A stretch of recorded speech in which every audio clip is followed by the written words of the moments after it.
Good morning. I'm Olivia Calfee. We are coming up on 5 a.m. on Wednesday, February 28th.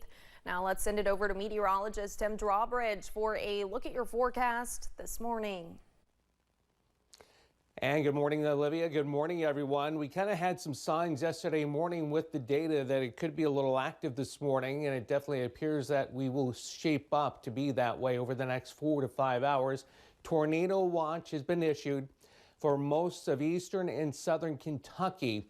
This will be in effect until 10 a.m. The wind advisory remains in effect until 4 p.m.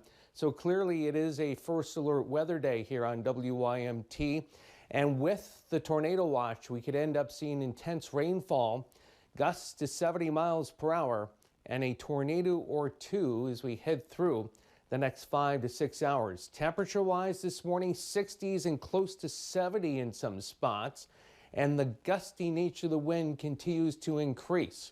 All right, let's look here on the pinpoint Doppler radar. We'll highlight a few things right now with the activity a little bit more robust up toward the I-64 corridor over the last hour. You make your way back toward Lexington, Frankfort, Bardstown, and Taylorsville. This is where we've been tracking some action back this way. Warning just expired, but you can see some intense rainfall in some locations here. And as you make your way back, Brandenburg, Hardinsburg, back toward Owensboro, some of these cells are looking a little peculiar, and we're going to have to keep an eye on things as we head through the next several hours as this all tracks toward us. So look at the temps. They crash heading through the afternoon. We'll be in the mid-20s this time tomorrow morning. More about your first alert 7-day forecast coming up in just a few moments. Olivia? All right, Tim, thank you.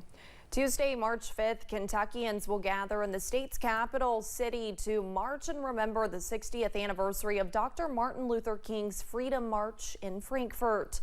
Photojournalists Darnell Crenshaw and Garrett Weimer spoke with a Frankfort native who 60 years later remembers seeing Dr. King lead the massive march. It may be true that morality cannot be legislated, but behavior can be regulated. 60 years later, you can still hear the voice of Dr. Martin Luther King Jr. in Frankfort. It may be true that the law cannot change the heart, but it can restrain the heartless. The Capital City Museum has archived the day Dr. King led the Freedom March on Frankfort. It was not good weather. It was awful. It was cold, it was rainy, but people still showed up and persisted even in such a large crowd. Historians reported 10,000 people showed up on that day in Frankfort, one of the largest King-led protests outside of the March on Washington in 1963. After the rally, the great civil rights leader, accompanied by baseball legend Jackie Robinson, met with then-Governor Ned Breathitt to discuss the need for a state civil rights law. The march would later lead to help support the U.S. Civil Rights Act of 1964. And so there was a really concerted effort from organizers in the state of Kentucky to advance civil rights. Frankfort native Renee Carter was 5 years old at the time. She remembers her grandmother taking her to the march and seeing Dr. King. She says that moment in time shaped her life. To see all those black people come in town, it was just like, oh my God. And to be a little bitty kid. And it's like, I can do that. Carter, who is physically unable to reenact the march, says it is important to remember what happened 60 years ago. I think the kids these days, they don't know the origin or they don't know the history. In Frankfort, Garrett Weimer, WKYT. The commemorative march is next Tuesday morning at 10:45, starting at the Capital City Museum and moving to the Capitol grounds. Dr. King's speech from that day will be reenacted. Rallies focused on education happened yesterday at the Capitol. School choice supporters filled the Capitol Rotunda. 3 Republicans lawmakers joined the group Americans for Prosperity for the rally. For years, they've been trying to set up funding for school choice vouchers.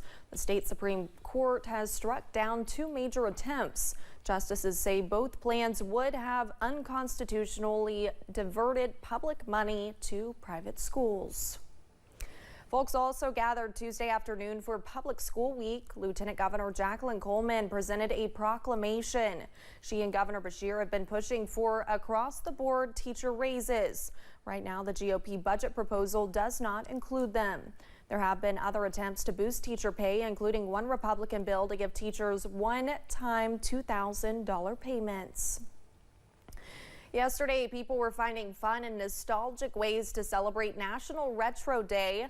One small business in Pikeville stuck to spinning. Mountain Music Exchange opened its MME vinyl store following an increase in demand for the dated disc. Music lovers have been searching for old tunes and new tracks through the sound of a crackling record, and the business has been working to connect them with that comfort. Manager Kevin Harmon says he expected the trend to die down quickly, but it has only grown as the store's offerings as the demographic expands. We're selling way more new vinyl than we were when we started, and that just keeps ramping up, which is crazy. You know, it's very cool to see a kid coming in and buying a new record. Harmon says the store also offers a vinyl exchange program to keep the old records spinning for new ears. Hear more from Harmon in just a little bit. And thanks for getting your day started with us here on Mountain News this morning. When we return, everyone knows this sauce for its tongue twister of a name, but few correctly pronounce it. Weather-wise, your Wednesday morning waking up to be an active first half of the day, that's for sure. Tornado watch posted most of eastern and southern Kentucky until 10 a.m. How active does the pinpoint Doppler become? We'll let you know. The 7-day forecast after the break.